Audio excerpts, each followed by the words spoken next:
Hello everyone.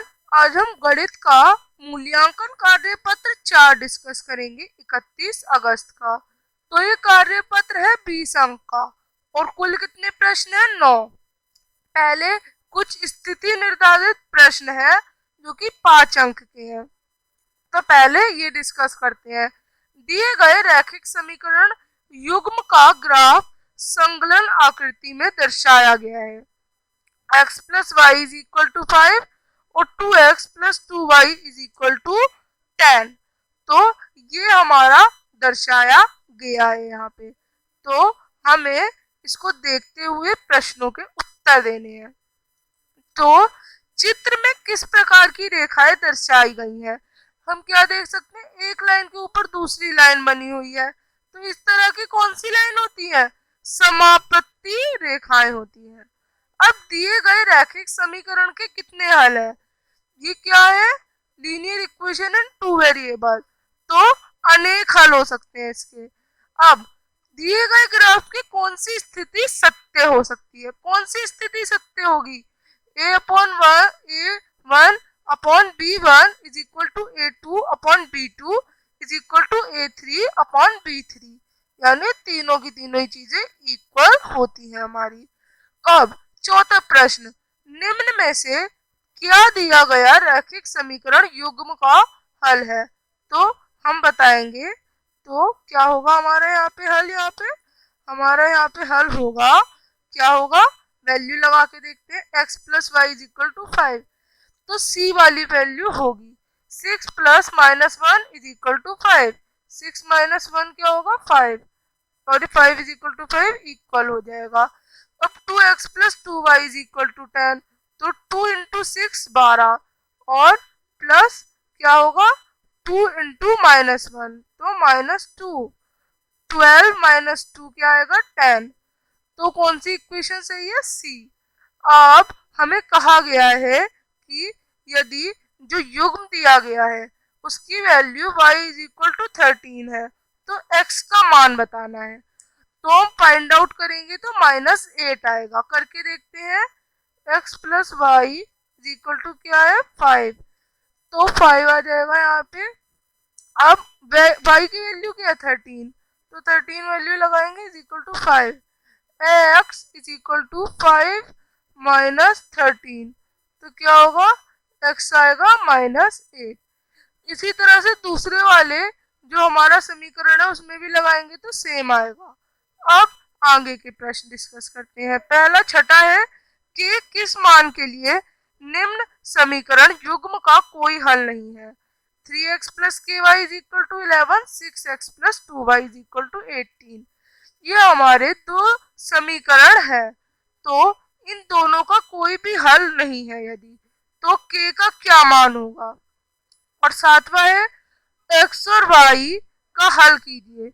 4x minus 3y is equal to minus 14 और 6x plus Y is equal to -10। तो करते हैं छठा सातवां प्रश्न। छठा 3x प्लस के वाई इज इक्वल टू 11 पहली equation, 6x plus 2y is equal to 18 दूसरी इक्वेशन। अब सोल्यूशन नहीं है तो हमारी ये वाली गिवन इक्वेशन लगेगी।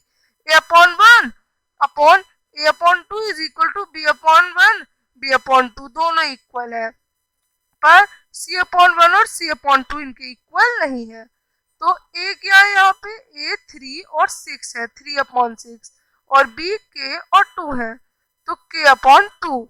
तो k की वैल्यू क्या आएगी? 1 आएगी। सातवां भी इसी तरह से करेंगे।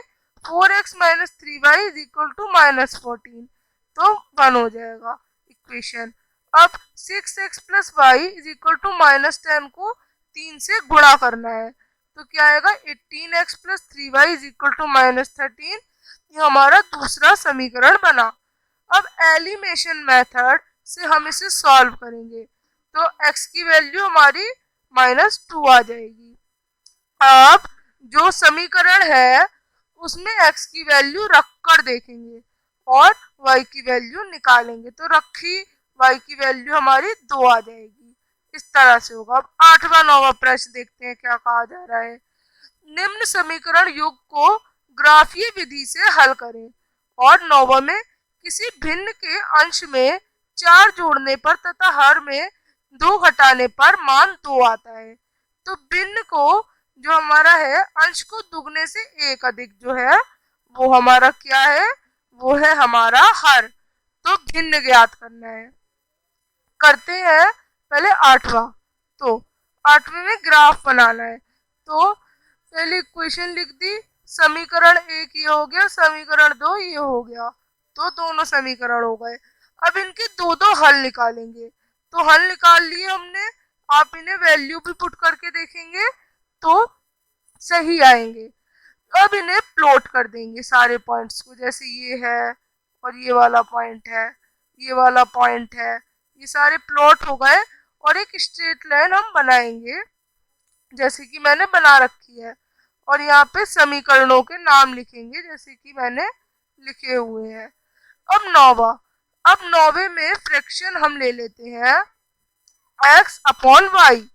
अब इक्वेशन बनेगी, समीकरण बनेगा x plus 4 upon Y minus 2 और 2x plus 1 is equal to Y. ये दो बने। जब हम इन्हें पूरा सॉल्व करेंगे तो आएगा x minus 2y is equal to -8। पहली इक्वेशन पहला समीकरण, और दूसरा -2x plus Y is equal to 1 दूसरा समीकरण। अब इसे 2 से गुणा करेंगे। तीसरा समीकरण -4x plus 2y is equal to 2। अब सॉल्व करेंगे एलिमिनेशन मेथड से। तो x की वैल्यू क्या आएगी, 2 आएगी। अब x की वैल्यू को रखेंगे इक्वेशन समीकरण 1 में। तो समीकरण 1 में रखा तो y की वैल्यू भी हमें मिलेगी 5। तो x की वैल्यू 2 थी तो 2 बन गया, और y की वैल्यू 5 थी तो 5। तो फिर क्या बनी फ्रैक्शन, 2/5। यहाँ पे असाइनमेंट खत्म होता है। अब हम मिलेंगे नेक्स्ट असाइनमेंट में, तब तक के लिए बाय।